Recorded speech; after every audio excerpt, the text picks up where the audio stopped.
Have you ever thought what life behind bars is like?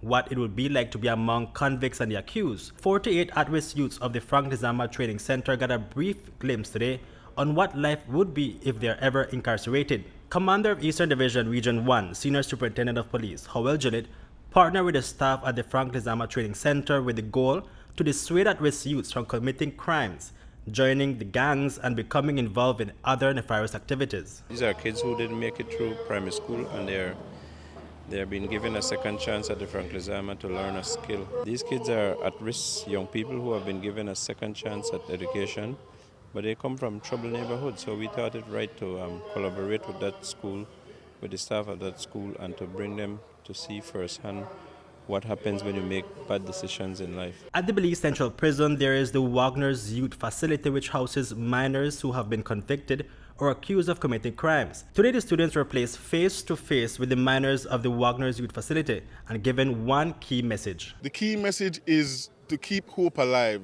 and be inspired, be motivated, have a high self-esteem, believe in yourself, hang around positive people and absorb positive energy.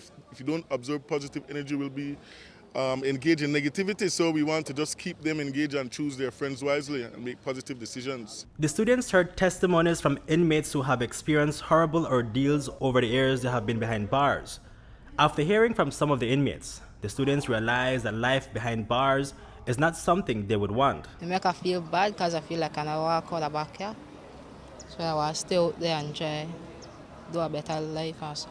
How do you plan to keep away from gangs, from drugs? Go to church, continue school. Sir, I think easy out there, sir. I think it's hard. Me one line, I know can make it one day. Think before you do things, not just make a friend lead you into the wrong path. I try to make them proud. I never say I want to end up like anybody, like carrot suit or something like that. But yeah, you have to, keep the mind open and keep it set to where you want and what you need in your life. I think it's very beneficial because it gives a lot of knowledge and experience to what happened back here and what they do, how the things set and all of that. So I have to, stay up on the right path. The challenge now would be keeping on that right path. For many at-risk youths, the influences of gangs, poverty, and several social issues can be difficult to fight off, but according to Gillett, some have successfully been managing to do so. The kids who we've interacted with over the past 7 months, none of them has ever been involved in any flagrant or egregious breach of the laws of Belize. So that tells you a story that what we're doing is working. Sir, what would you say to someone who would say that this is just a scare tactic?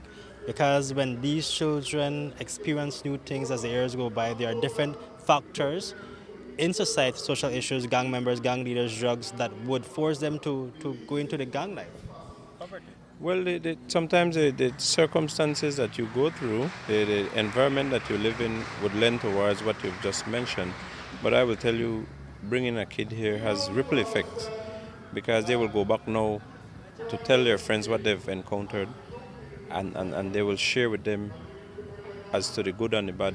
Reporting for News 5, Hipolito, Novelo.